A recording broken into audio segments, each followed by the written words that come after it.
Thank you for greeting each other, and good morning, and welcome once again to Ethnos Community Church, both those of you joining us here in person and those of you joining us online as well. We're so glad to have all of you with us this morning. I do have a few announcements to mention today.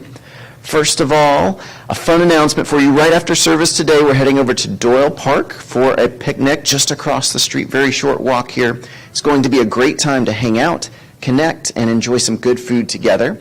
And the best part is it's completely free. We've got everything covered. So all you need to bring is yourself, your family, and your friends. Whether you've been with us for years or today is your first time, we'd love to have you join us. So after service, meet us at Doyle Park, again, just across the street, and let's enjoy a beautiful afternoon together. And even if you can't stay, we welcome you to come and just grab a plate of food and take off. That's perfectly fine, too. You are welcome to do that. Next, I'm also excited to announce that on Sunday, October 6th, so next Sunday, we're hosting a newcomer lunch right after service. If you're new to Ethnos or just interested in getting to know more about our church, this is the perfect opportunity for you. Come meet some of our pastors, hear about our vision and values, and connect with others in a relaxed, friendly setting. Whether you've been attending for a few weeks or this is your first Sunday, we'd love to get to know you better. Lunch is on us, so make sure to mark your calendars and join us after service next Sunday, October 6th. We can't wait to see you there. And finally here, on Monday, October 7th at 7 p.m., we'll be hosting another session of our adulting class at Doyle Recreation Center, again, just across the street over in Doyle Park. This time we'll be tackling a very important topic, navigating mental health resources. The class is completely free and open to anyone, whether you're a young adult just starting out or simply looking for guidance on mental health resources for yourself or someone you care about. We invite you to join us. Together, we'll explore practical ways to find and access the support you need. So mark your calendars for Monday, a little over a week from today, October 7th, and we'll see you at Doyle Recreation Center. Also, as a part of worship, for those of you who call Ethnos home, you are welcome to direct your regular giving and donations to the box on the back table by the entrance or electronically online at the church website, ethnos.us. That's ethnos.us. Ethnos kids, you are dismissed. Please line up. There used to be a blue line there. There's not a blue line anymore. But with Miss Carla and Mr. Eugene, and enjoy your class.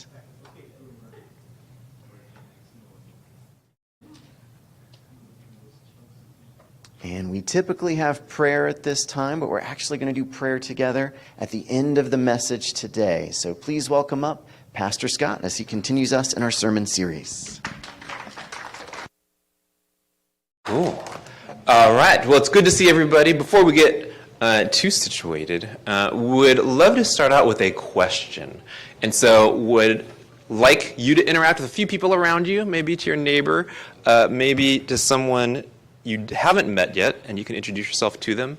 And the question is this: can you think of a time when you have not known what God was doing? And so that might be like one of those moments in life where you're just like, God, what are you up to? Or it might be like that thought of like when you see stuff happen in the world that you think is messed up, and you're like, where's God? It might be something personal. It might be something big picture. So you're gonna have to reflect a little bit. But I'd love for you to turn to a neighbor and kind of ponder this question a little bit. When have you not known what God was doing? Share it with one another. We'll talk about it for like a minute or two. Any online folks, you could put it in the comment section. Yeah. So let's share, and I'll bring us back together in a few moments.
Go ahead, keep on sharing your stories.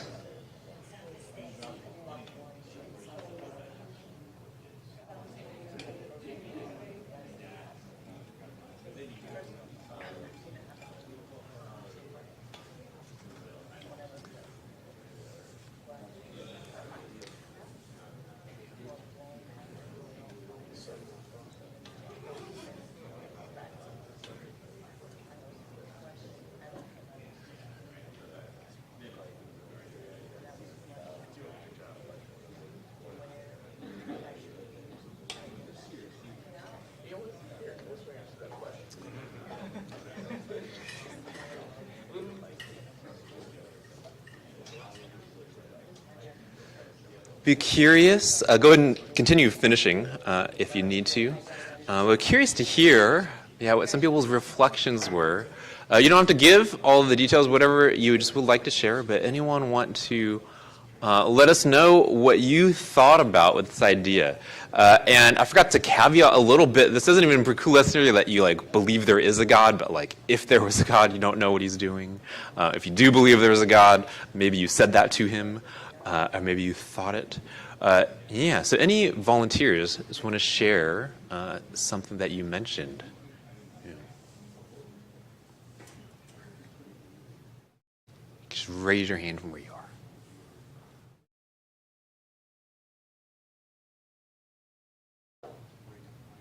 I heard people sharing things.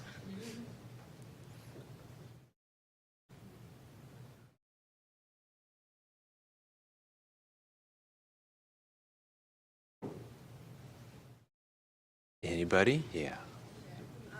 Transitioning out of my COVID job to applying to your job, which led me to here, but in the process not knowing, I just knew God was calling me out of nannying, and Yeah, so moving from one type of job to a different type of job, especially during COVID, could see a lot of uncertainty in that.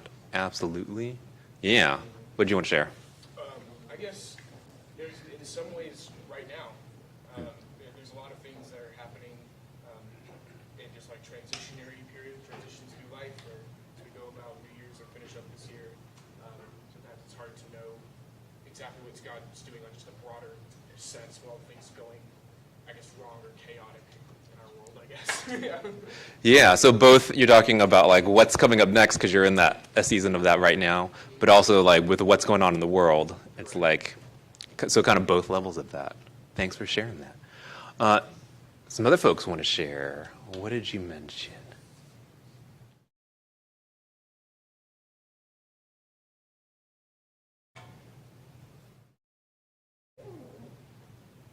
All right. Well, I'm going to be sharing one of my stories in a little bit. When we're thinking about this idea, I purposely wanted to get your wheels kind of turning a little bit early. And so already have you thinking about have I had seasons like this? What were they? We're talking today about some of these seasons of life. At Ethnos Community Church, we're fans of questions, and so even asking you a question right now, we have times to talk about and have questions later. But the idea that sometimes we ask questions of God, we're talking about some of the seasons that have been called by some as not just a crisis of life, but a crisis of faith, times where we've had questions for God that were maybe bigger and existential and not the type of things that you could just figure out in a day or two. Times when we're not sure what God's doing and we're just genuinely asking. But sometimes when we're asking God, what are you doing? Because we're maybe angry or disappointed. The times when we're doubtful, is God really there? I've been told he is, I've believed he is, but I'm not sure right now in this moment.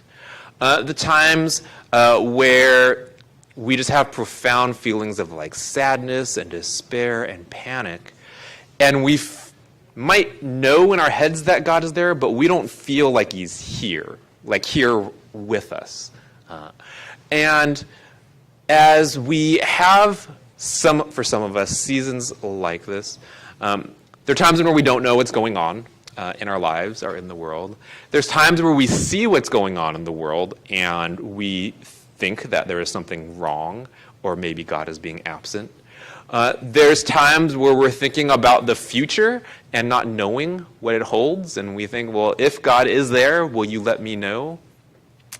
And there's times where, because of the profound emotions involved, we just don't care. We're like, God might not be there, and we just want to put our hands up and maybe not engage with him.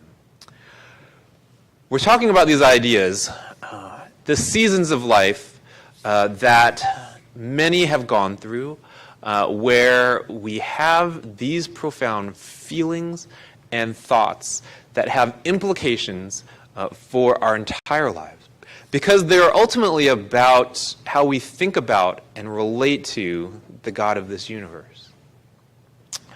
Now, when I use the word crises, when we think about what a crisis is, most of the time we don't want them. Right? Most of the time, a crisis is something that we're trying to avoid. When they come up, they are devastating. They interrupt our lives, and they're not the type of things that we want. But what if I told you that sometimes crises, especially crises of faith and believing in God, can actually be part of how he strengthens us? They can actually be part of how he heals us in our woundedness. They can actually be a part of how he changes us into people who can have a profound impact on this world. By bringing us things like a sense of identity, a sense of purpose, a sense of who God himself is. And our starting point is this first idea. I believe that God wants to radically change all of our lives. Sometimes he needs to turn life upside down in order to do it. Sometimes we're supposed to be in those seasons where everything feels like it's chaotic. We've been in this series called Emotionally Healthy Spirituality. We are reading through a book together. If you are not reading the book, that is okay.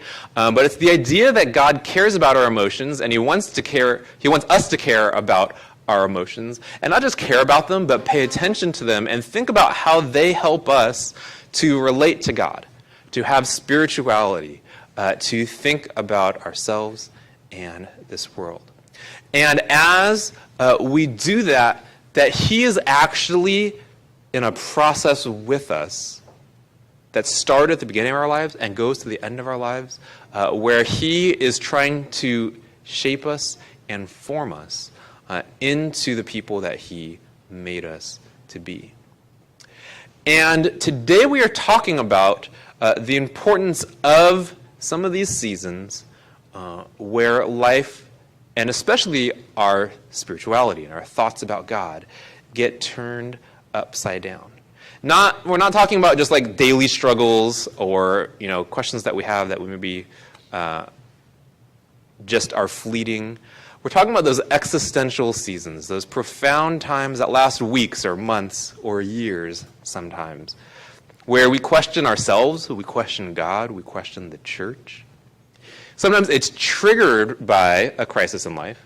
Maybe it happens when one of our loved ones passes away sooner than we think they should have. Maybe it happens when we lose our job and all of the hope of the career path that we thought we were supposed to have gets taken away from us. Maybe it happens because we've interacted with God, we've interacted with church, and we've interacted with other Christians, but we were hurt, or we have started to question something that we've always believed. I remember I've had a number of seasons in my life that I could identify this way. One of them that lasted well over a year happened after I started full-time ministry for the first time. I had gone to seminary, which is like grad school for pastors, and right afterwards, as I was graduating, a church invited me to come and work for them, and so I get a full-time job doing their youth ministry. And while being there, realized after some time that something didn't quite feel right. And it wasn't any one thing but started to have kind of multiple feelings that, like, I'm not sure if I'm supposed to be here, if things are the right fit. Some other things that happened, got to the point where me and Lydia, my wife, in our relationship, some things were like, I'm not doing the best job of ministering to people and ministering to my household at the same time. And we ultimately left that job, that position, and I took another non-church job and worked for a number of years.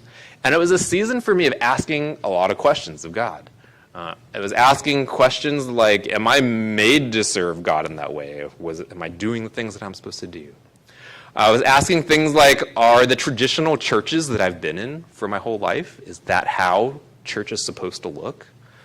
I was asking questions like, how do I connect with God while I'm doing things for God? Right? And it was a season that I'm very thankful now that I can look back that I had, where I know it was pivotal to how God has shaped me and formed me. This all happened before I was at Ethnos. And so you guys have seen the me that came out of that season of life. I know the questions might be different for you. I wonder if they might be about, in this season, being disillusioned with like the American church and how Christianity looks in the United States and the things that it does interacting with politics and white nationalism and hurting other people. Maybe you think about like the history of Christianity and how there's many times been evil done in the name of Jesus. Maybe you just look at your personal life and the things that are going on now or the things that have gone on recently and wondering like, God, where are you? How come you didn't stop the pain? How come you didn't prevent that loss from happening? Right?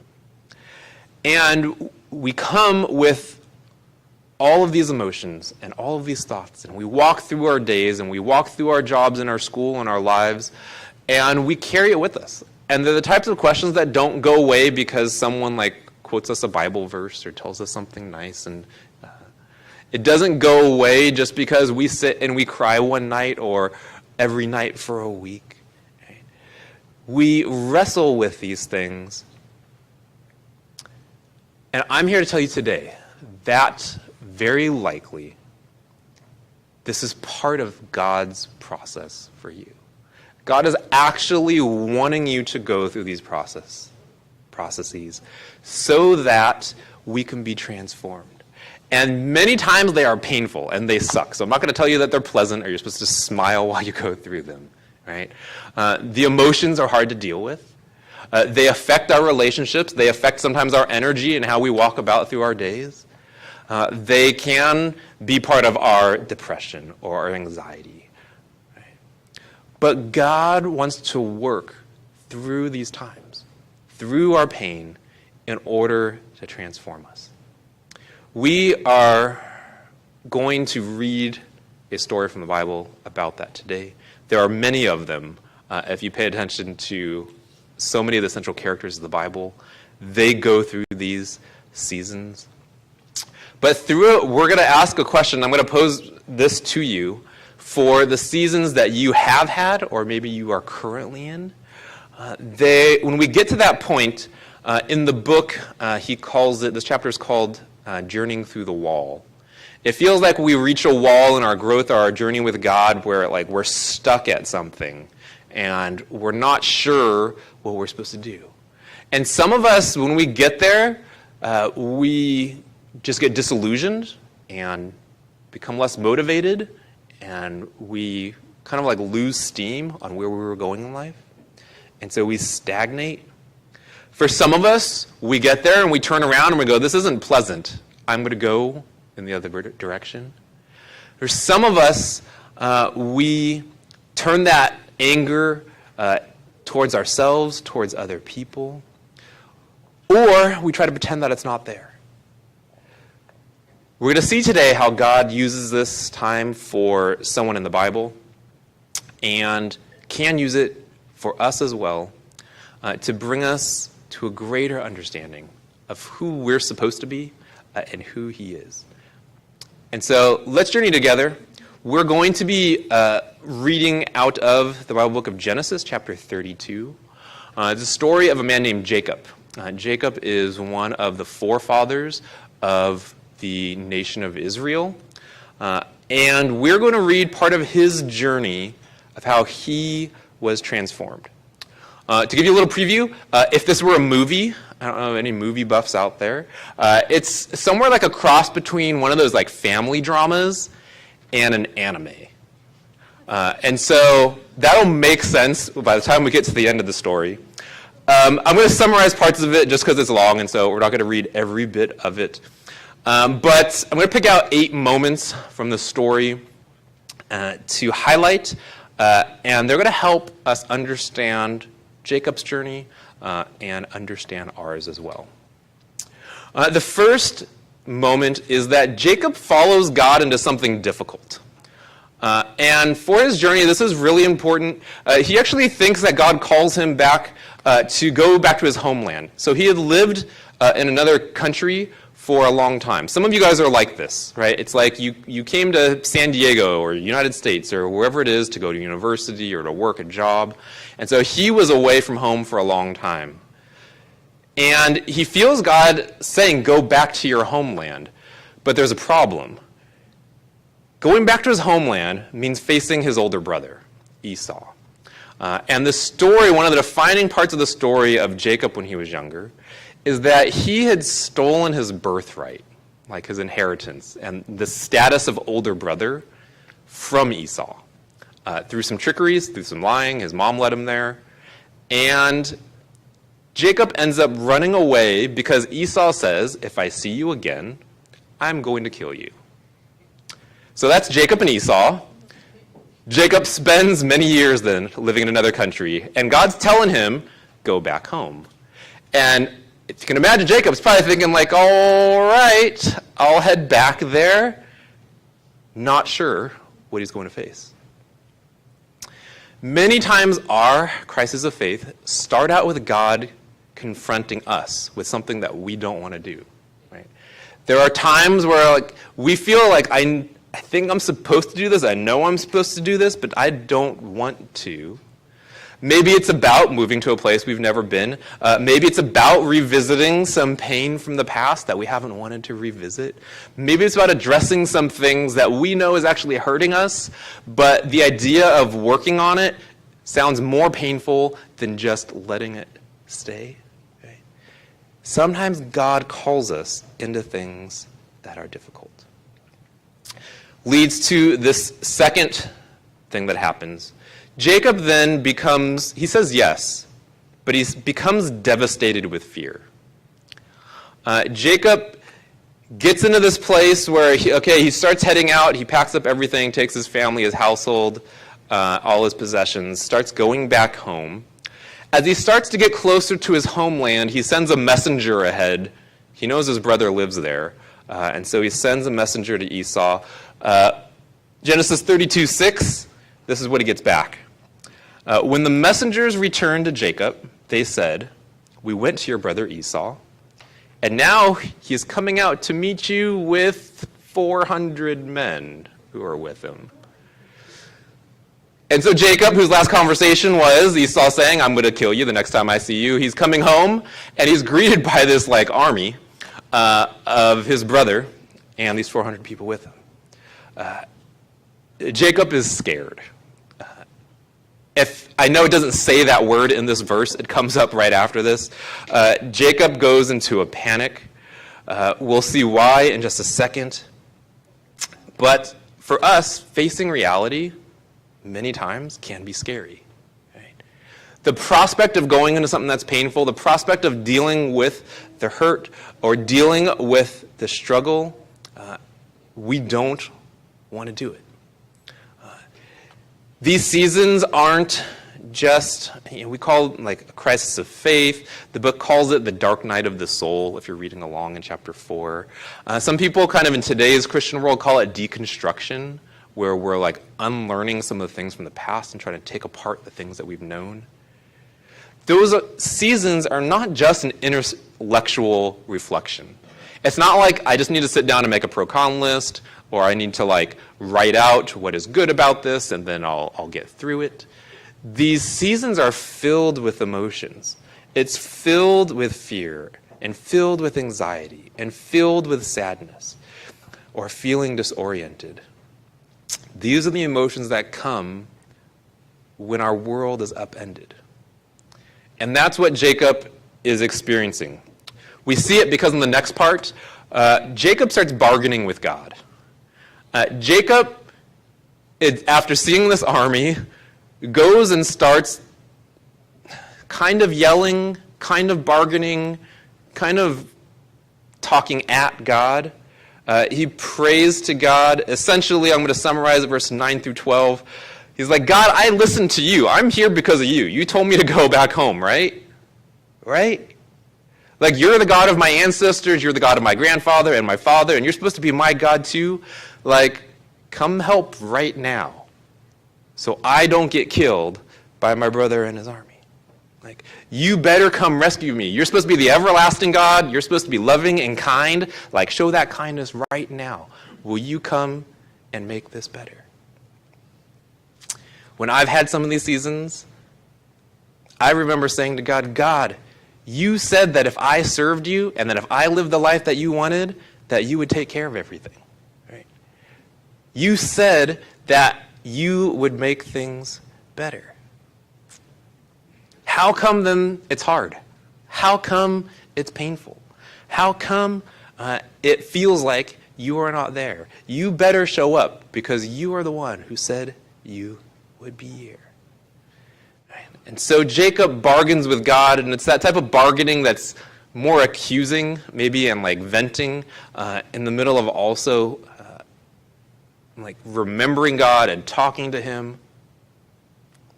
Sometimes we're like Jacob.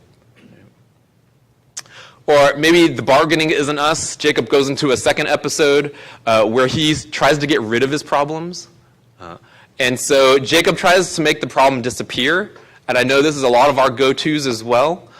In Jacob's fear, he starts thinking like, whoa, how do I not die here? Right?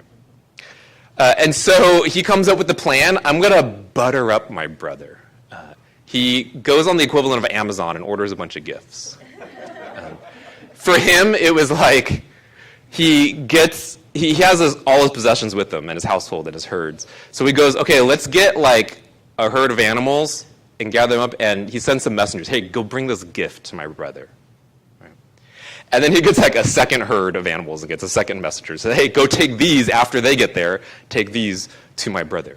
And like give him these gifts so that hopefully by the time we reach home, he'll be less mad and he won't kill me. Right?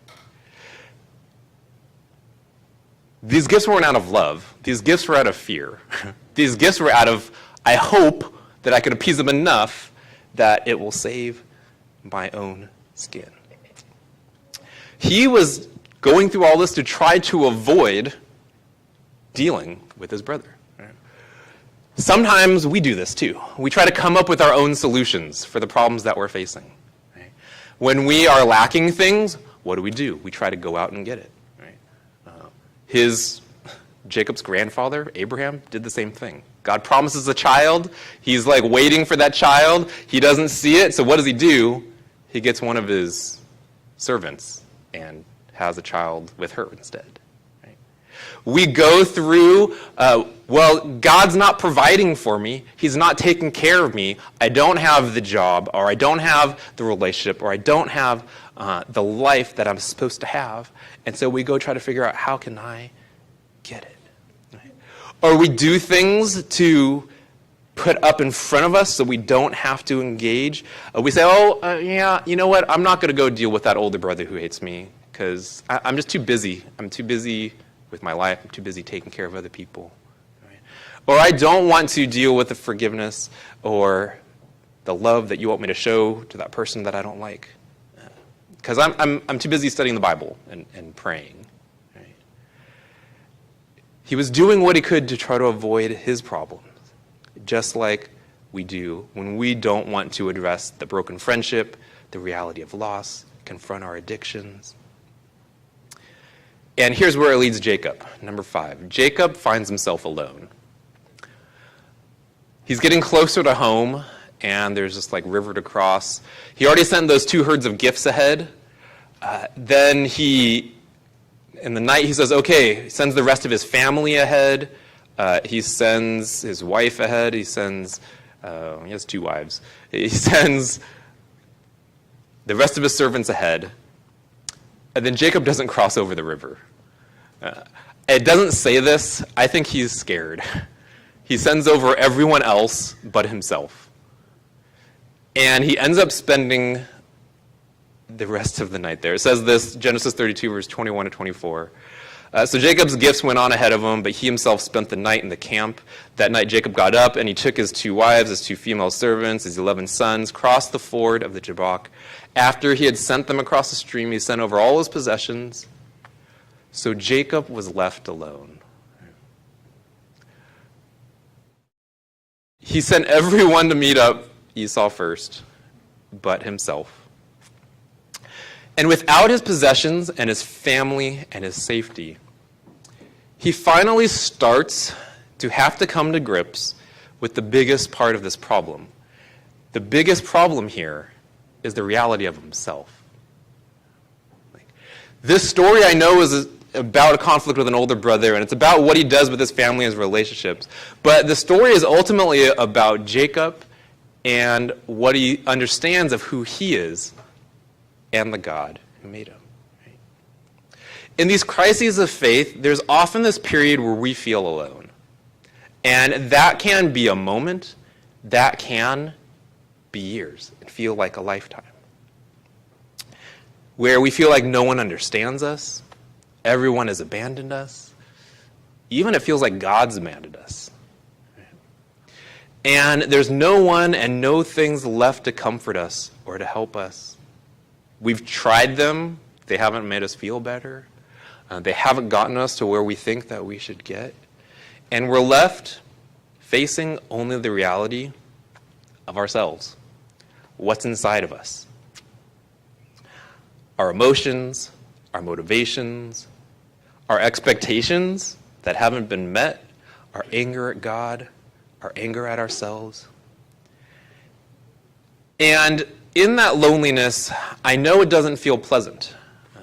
I think it's very typical for our world today to view that type of profound loneliness as a bad thing. Like, you're not supposed to feel lonely. You need to go do something about it.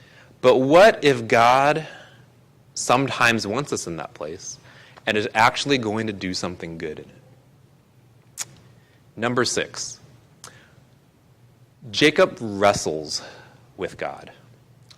We're going to read it first, and then I'll explain it. This is in Genesis 32, verses 24 to 30, where we left off. So Jacob was left alone, and a man wrestled with him till daybreak. When the man saw that he could not overpower him, Jacob, he touched the socket of Jacob's hip, so that his hip was wrenched, and as he wrestled with the man, then the man said, "Let me go, for it is daybreak." But Jacob replied, "I will not let you go unless you bless me." The man asked him, "What is your name?" "Jacob," he answered. Then the man said, "Your name will no longer be Jacob, but Israel, because you have struggled with God and with humans and have overcome." Jacob said, "Please tell me your name." But he replied, "Why do you ask my name?" Then he blessed him there. So Jacob called the place Peniel, saying, "It is because I saw God face to face, and yet my life was spared." This is where interpreters probably disagree a little bit on exactly what happens here. But it goes into one of those anime dream sequences where Jacob was alone. He sent all his people ahead. Somehow out of nowhere, some man appears. And the two of them start wrestling all night.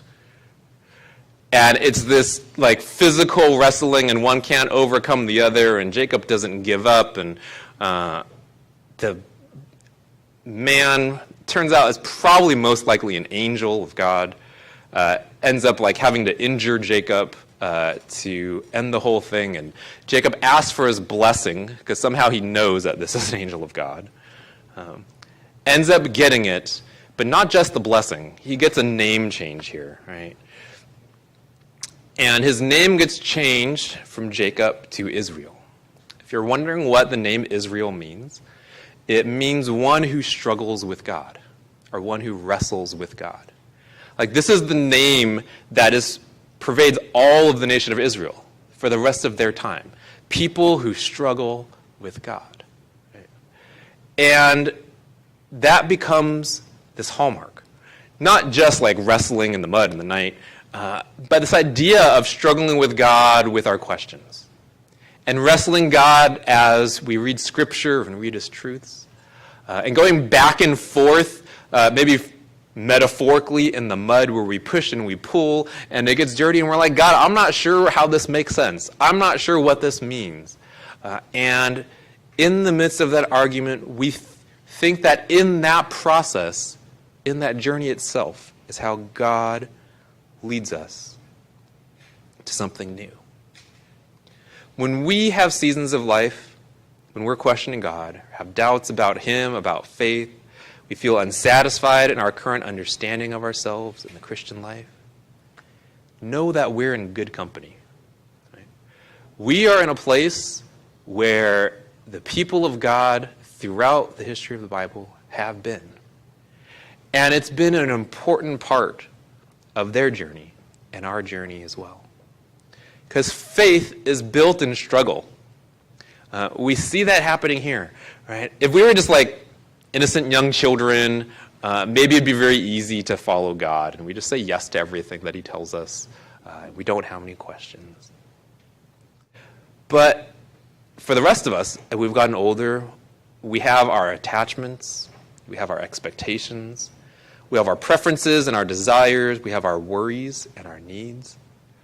And so this wrestling is much bigger.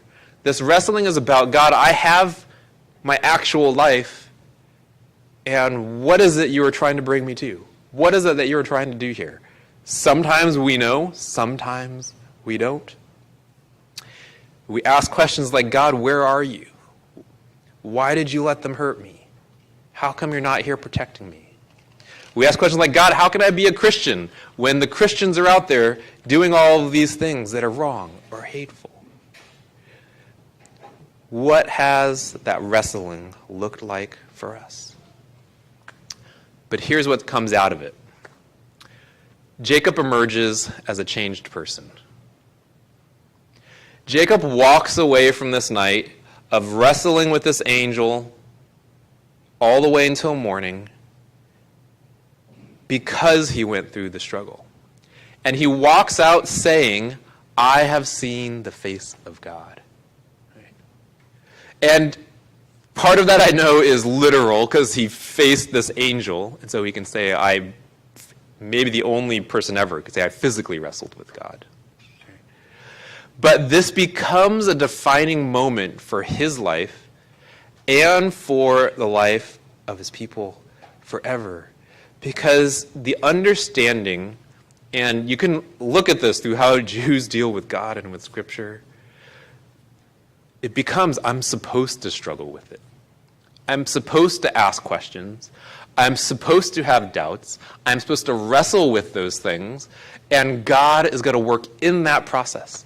That includes arguing with each other. When we sit down, for instance, maybe in a community group, and we're reading the Bible together, and people disagree with each other, or people disagree with God, and it's like, this doesn't seem easy. How do we do this? Right? That God is working in that process. For Jacob, he goes through this struggle, and because he has no options left, he's left with no choice but to deal with God directly. And there's times where God needs to take us to that point as well. There's times where God's trying to get us to let go of the expectations that we were holding on to. The picture in our minds of how our life is supposed to be. There's times where God needs to take us to that place where we realize I can't trust people fully. They're not going to be able to be there for me every time. Right? And I need a God who can do better than that. There's times where he wants to tear apart our protections that we've surrounded ourselves with, because sometimes we've thought that we can make the rest of our life comfortable enough that it'll cover up the pain that we're experiencing inside. And sometimes God needs to pull all of that away so he can get us face to face with just him, to get us to trust him. Trust the God who created us, trust the God who led us there, and trust that God has a plan and a process that he is going to work in to make us into new people because of it. Because that is God's goal. I've said this since the beginning of the series. God's desire wasn't just to make us to be people to figure stuff out, but he was trying to make us so that we can have a life of beauty and purpose, a life of freedom and peace. And sometimes it takes these hard processes to get us there. There's one last part. I said there was 8 parts. Jacob walks away with this scar. It's a physical scar in the story. And the way that it goes is that Jacob is known for the rest of his life to walk with a limp because of what happened from this wrestling match. And it turns into, there's some cultural bits for how Jews deal with hip joints that you can look up. But this scar is not one of pain. Right? This scar is one that marks how he was transformed and how he grew. Right? I know there are many of us with scars. There are times that we have been wounded and it leaves a mark. Right? And there's times where we want that to go away. We say, God, I wish I couldn't remember it anymore. Just make me forget about it. We think about the stuff that happened and we want to leave it in the past. But many times, God actually leaves it with us on purpose, because it reminds us of the process he had to bring us through to get us there. But it reminds us of how we have grown to learn to trust God, even through hard times, because he's been with us there before. The results of the journey, if you're reading along in the book, Emotionally Healthy Spirituality, there's 4 results that are outcomes that it talks about in the book. The first is that we're changed because there's a greater level of brokenness. We start to realize that we don't have it all together, but it's okay. God loves us and accepts us and actually sometimes wants us to be in that place where we experience brokenness. And we're supposed to be there. And as we realize our brokenness, that pulls us away sometimes from the ideal picturesque life that we think a Christian is supposed to have. But it also pulls us away from the need to judge other people and compare ourselves to others, because we realize we're all just broken. And so we can give grace to ourselves and to them as well. We are changed to have a greater appreciation for mystery and the holy unknowing, realizing it's okay not to be certain and have answers all the time. This is, to me, one of the biggest pushbacks we need in Western world. Western world, there's one answer for everything, and so we feel bad when we don't have it. And there's times we're actually not supposed to have answers. And there's times we're actually not supposed to know what's going on. And that's part of how God wants to lead us. But that also is how we learn how to trust. And we learn that God wants us to follow him not just when we know what we're supposed to do. He wants us to follow him when we don't. And he doesn't want us to just follow him when we can see the good fruits that we are being led to. He wants us to follow him also when it's painful, and trusting that he knows what he's doing. That also leads to a deeper ability to wait for God, where we learn a patience that God does have a plan, and I might not even see what the end of that plan is by the end of my lifetime, but I'll be willing to wait for it.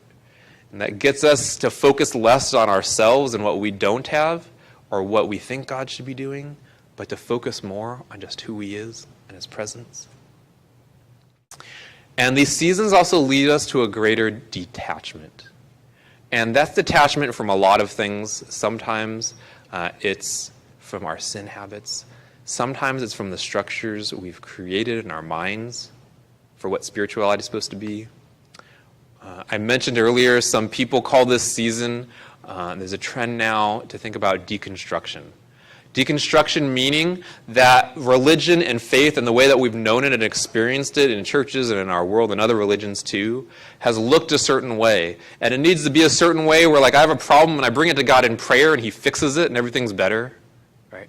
Or if I give God my time and my resources and I sit down with him in the Bible every day, that it's going to just always lead to good outcomes. Right? Or these structures where we understand leadership and relationship and community in certain ways, and that it's always supposed to be happy and pleasant with other people. Right? God starts to pull away some of these attachments. Hey, maybe that idea wasn't what God wanted. That's what we wanted. Hey, maybe that idea wasn't one that God taught to us, but it was one that other people taught to us. And as he pulls those things away, he brings us into a place where he wants to be. He wants us to be able to meet with him, having nothing in between us, nothing that we are still holding on to, in order to follow him wholeheartedly. This is how God does some of the most profound change. It's not that we have to have this. I know the first question during Q&A is going to be, do we have to go through one of these seasons? Like, is it required? It doesn't say that in the Bible. It doesn't say that everyone is going to go through a crisis of faith. But I do think it is very common, and I do think most people do. And the question becomes, will we be willing to keep engaging with God and what he wants us to do in that process? To trust where he's leading us. We're going to pause. We do this each week. Jacob mentioned earlier we're going to do our prayer time at the end, but we do stop to continue the conversation together. And so if you have a question, you have a comment about this idea, about the passage, about the book, let's talk about it. You can raise your hand from where you are, and Jacob's got a microphone. We'd love to come around. And any online folks, you can put questions down in the comment section. Questions, comments, thoughts?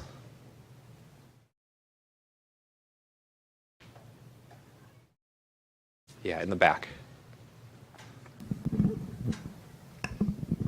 How would you recommend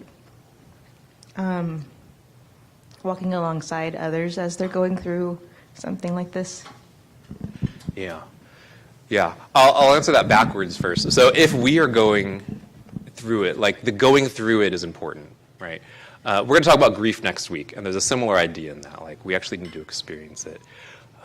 And for other people, or for ourselves, I think there are ways we can do that more safe. So, like, the question you're asking is, like, what is maybe a more ideal way to go through those seasons, and how can we help people do that, like, in a healthy way, right? Is to do it in a place where we find still glimpses of God's presence. And so for some, like, it's like, and some of you guys have gone through this. You're like, I wrote off the church. And I was like, I'm not going to go back. Right? Or, like, the things that I grew up and that I knew, like, yeah, I don't want that anymore. I need something different. First, to make that okay. And it is okay when we get into those places. Right? And so we want to make it okay for other people. That means they don't need a solution necessarily. They also don't need, like, hey, like, I'm doubting God. Well, like, let me give you some reasons why you shouldn't doubt God. Right? Or let me give you some reasons why you should know that God is still there. Right? Like, to actually just sit and be with presence and be like, yeah, you know what? It is hard. I can totally see why you think he's not there. And be presence.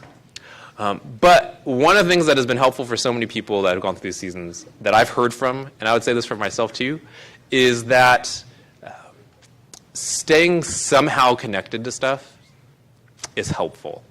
And so if there were an ideal way, I would say, for instance, thinking about writing off God, I would say find some part that you do want to hold on to. And so for other people, that means sometimes just being a reminder, hey, I'm still a Christian, I'm still your friend, I'm still here for you. Right? And that might be the only connection they have to the rest of the Christian world. And that is okay. But to still be that presence. And so to not be scared off and not try to scare people off. And for that to be okay. Like, the process is long, and some people never go all the way through it and kind of stop in it. And that is okay too. There's nothing we can do to change that and change that for people. But I think that could be a starting point. Is that helpful? Yeah. In the back over here.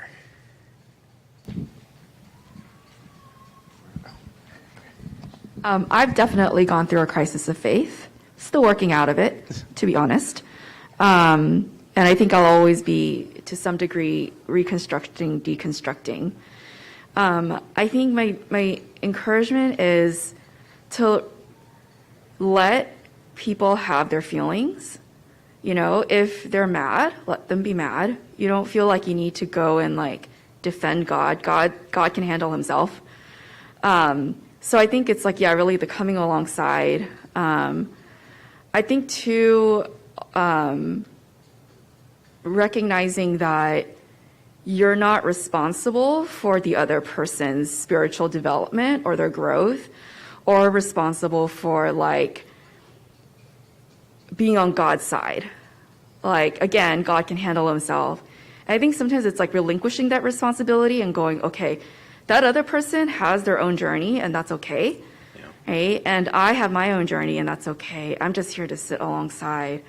I think sometimes it's when, and it's not just in this case, but it's like, I think in other cases when we find others going through something that's really challenging because we ourselves feel anxious or we feel responsible for whatever is going on, I think that's where the lines become blurry and we feel like we need to change the situation.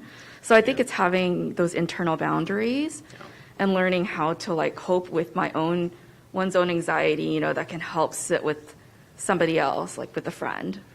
Yeah. Hope that's helpful. Yeah, that's very helpful. And I'll say too, there's one thing you were alluding at is that a lot of times we actually feel anxious because the people around us, we think they need to arrive, that they need to get there, that they need to like overcome and get to the positive side of this night. A lot of times it's a loved one, right? Someone in our family, right? Or our significant other, or someone where we're like, they need to make it. They need to make it through, and they need to find God again.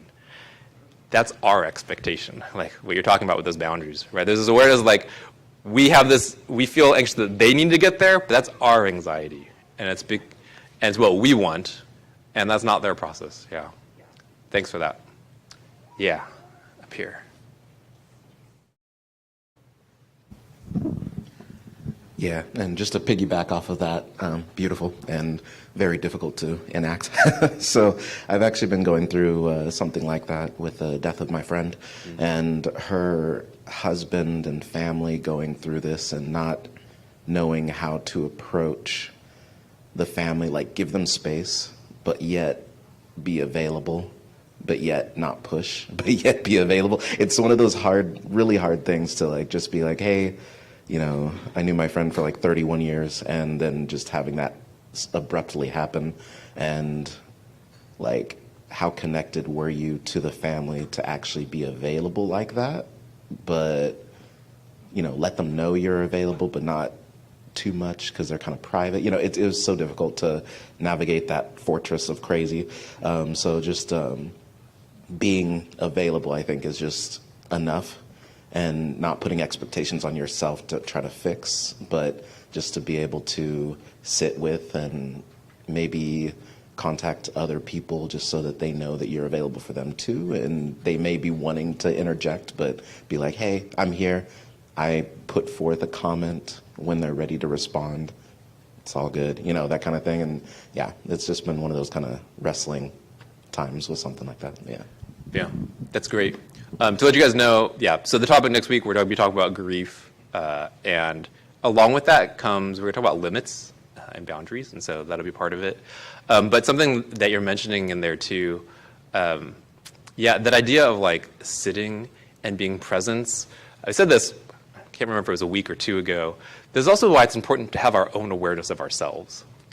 Because that's one of those moments where it's so easy to insert ourselves into what's going on. And so you're talking about like being present, but sometimes we want to be present and we want to be the advice giver, or we want to be the problem solver. And that's us not seeing like what we actually want, not necessarily what they need.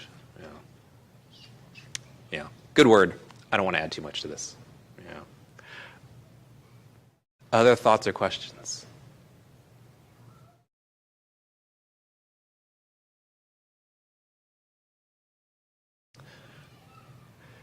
For those of you guys who are reading the book, he uses some models for this. As I mentioned, he talks about it journeying through the wall, is how he describes it. I didn't put this on the screen. It's not exactly outlined this way in the Bible, but I do think it is a general pattern that I have seen a lot. He talks about how if we don't engage and go through this wall, we actually don't mature in our faith beyond a certain point. It's all about just doing an activity, and it's very transactional with God. And those things are important at the beginning, right? We learn how to pray, and we learn how to read the Bible, we learn how to worship together. But that in order to have a greater understanding of who we are inwardly and how we interact with the world out of a place of health, we have to engage and go through that wall.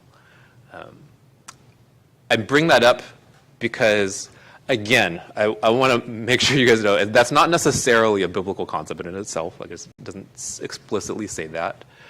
But I have seen many times, and I think this includes for myself for some of these seasons that I've gone through, where, yeah, awareness of who I am and awareness of like how I be healthy internally didn't come until I engaged with God in some of these ways. And he had to strip off many of those kind of just earlier, younger ways of how I dealt with him and understood religion. And so pay attention to that.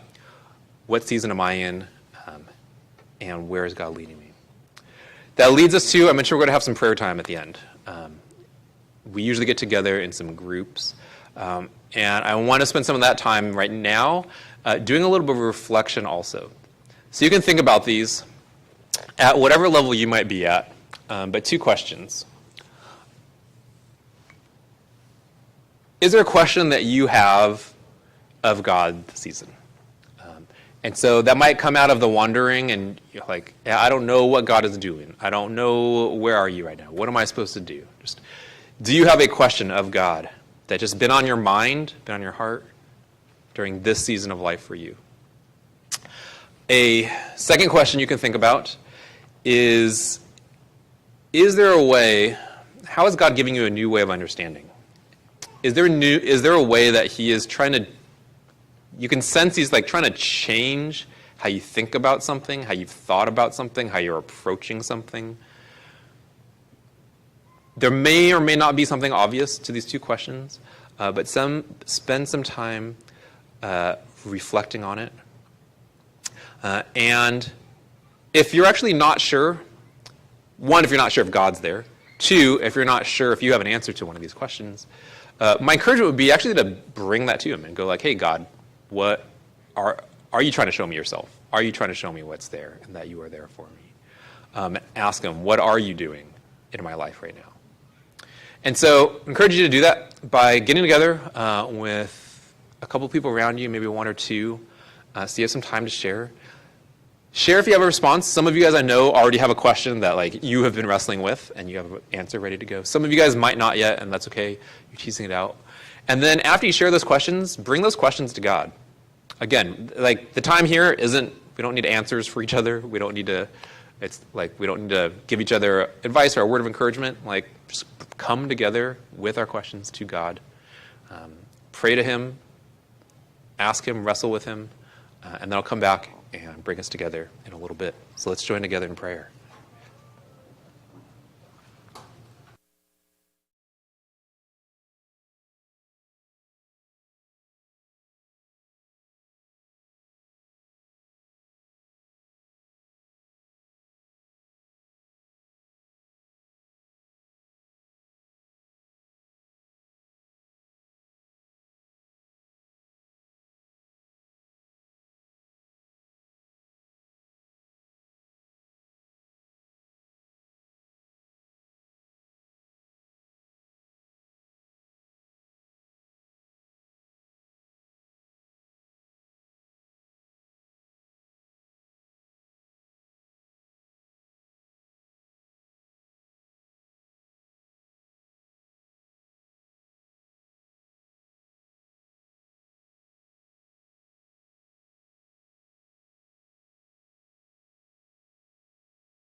If you haven't gotten to prayer yet, but you're planning to, I just encourage you to do that. We'll take another minute or so.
You can finish, but I'm going to close us in a prayer.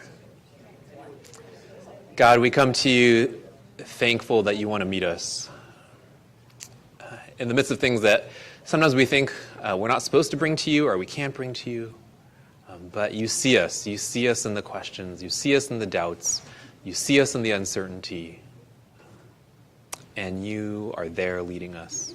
And so I pray, God, for every person here who is asking you profound questions in the season of life, God, that you would meet them in that.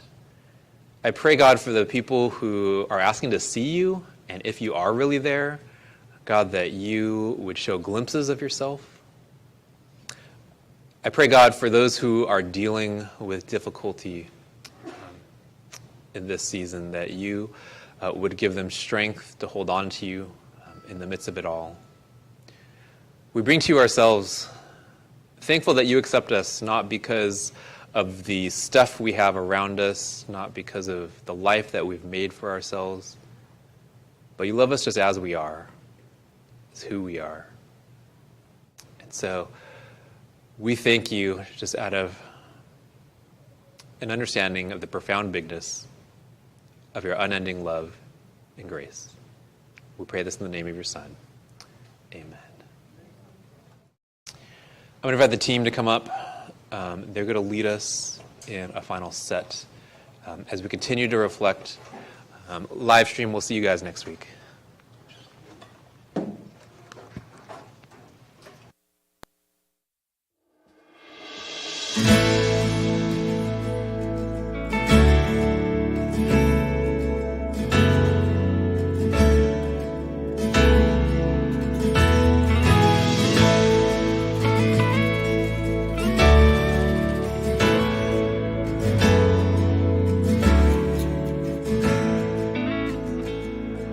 Thank you.